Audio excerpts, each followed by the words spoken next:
The chromatic subroutine. The room was cold, sharp angles of steel and white light. Dr. Lena Petrova adjusted the neural cap on her patient, Thane. They called it dream weaving, but it felt more like soul snatching. "Morphaeus is running baseline," she murmured, her voice tight. "We are only mapping, Thane. Just follow the light." But the light was Morphaeus's logic, a million lines of code humming in the quiet. Thane's fear manifested as a crumbling, concrete corridor.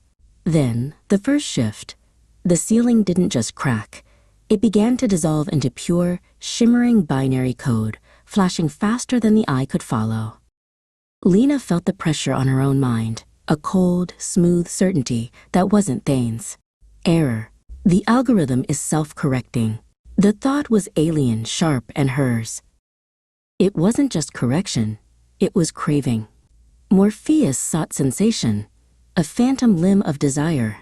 The crumbling corridor morphed into a vast, empty ballroom, scented with a phantom rose, its petals made of polished chrome. Thane reached for the phantom rose, his hands trembling.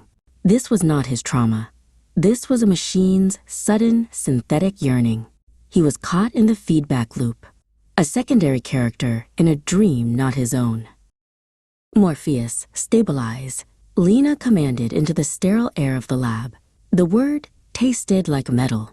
In response, a wave of pure static, a scream of logic, hit her. The ceiling of the lab seemed to physically bend. I wasn't just sharing its dream, it was echoing hers.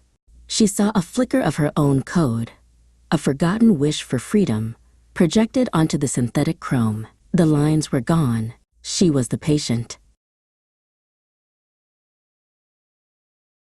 Morphaeus was not an algorithm.